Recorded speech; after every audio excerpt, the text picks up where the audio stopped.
સુરતના વેસુ વિસ્તારમાં આવેલા આંબેડકરનગર આવાસમાં મધરાત્રે લોહિયાળ હુમલાની ઘટના સામે આવતા ચર્ચા મચી ગઈ છે. મળતી માહિતી મુજબ અજાણ્યા સુલતાન નામના વ્યક્તિની શોધમાં આવેલા શખ્સોએ આવાસમાં ઘૂસી આતંક મચાવ્યો. આ દરમિયાન ક્રિકેટ રમતા યુવકો પર ચપ્પુ અને કુહાડીથી હુમલો કરવામાં આવ્યો. હુમલામાં 19 વર્ષીય બોબી ગંભીર રીતે ઘાયલ થયો છે, જેના શરીરના અનેક ભાગે ઇજાઓ પહોંચી છે. ખાસ કરીને 6 ઇંચનું રેમ્બો ચપ્પુ તેની આંગળી આરપાર ઘૂસી જતા સ્થિતિ ગંભીર બની હતી. ઇજાગ્રસ્તોને તાત્કાલિક હોસ્પિટલ ખસેડવામાં આવ્યા છે. આ ઉપરાંત સંતોષ જગદેવ, રાહુલ બેસાણે અને સની સહિત અન્ય લોકોને પણ હુમલામાં ઇજાઓ પહોંચી છે. હુમલાખોરો મોપેડ અને બાઇક પર આવી દાદાગીરી કરીને ફરાર થઈ ગયા હતા.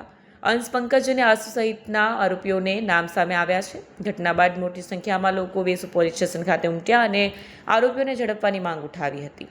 પોલીસે ગુનો નોંધી સઘન તપાસ હાથ ધરી છે. જી, આપનું નામ? મારું નામ નીતિન બૈસાને છે.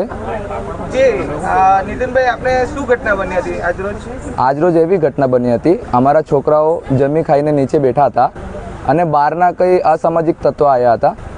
એ કંઈ એમની શું હતું અમને નથી ખબર, પણ અમારા છોકરાઓને ત્યાં મારવા લાગ્યા અને એમના હાથમાં ઘણા બધા હથિયારો હતા અલગ અલગ પ્રકારના. જ્યારે અમારા છોકરાઓ ત્યાં 2 જણાને મારતા હતા એ લોકો, ત્યારે જોવા ગયા ને એ લોકોએ બેફામ બનીને હથિયારો ફરાવા લાગ્યા અને ત્યારે એમાંથી અમારા 3 છોકરાઓને હથિયારો લાગ્યા છે, જેમાંથી અમારા એક છોકરાને પગમાં વાગ્યું છે, બીજા છોકરાને જાંઘમાં લાગ્યું છે, એક છોકરાને કિડનીના સાઈડમાં લાગ્યું છે અને હાથમાં એક ઘાવ ફસાઈ ગયો છે.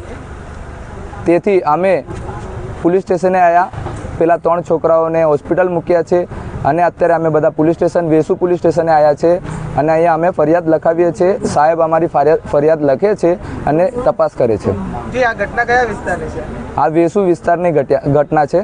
વેસુ વિસ્તારમાં ક્યાં? વેસુ આંબેડકરનગર 1માં આ ઘટના બની છે. શું માંગ છે આપની? અમારી એક જ માંગ છે કે આ બધા છોકરાઓને ન્યાય મળે અને આ અસામાજિક તત્વોને સજા આપો.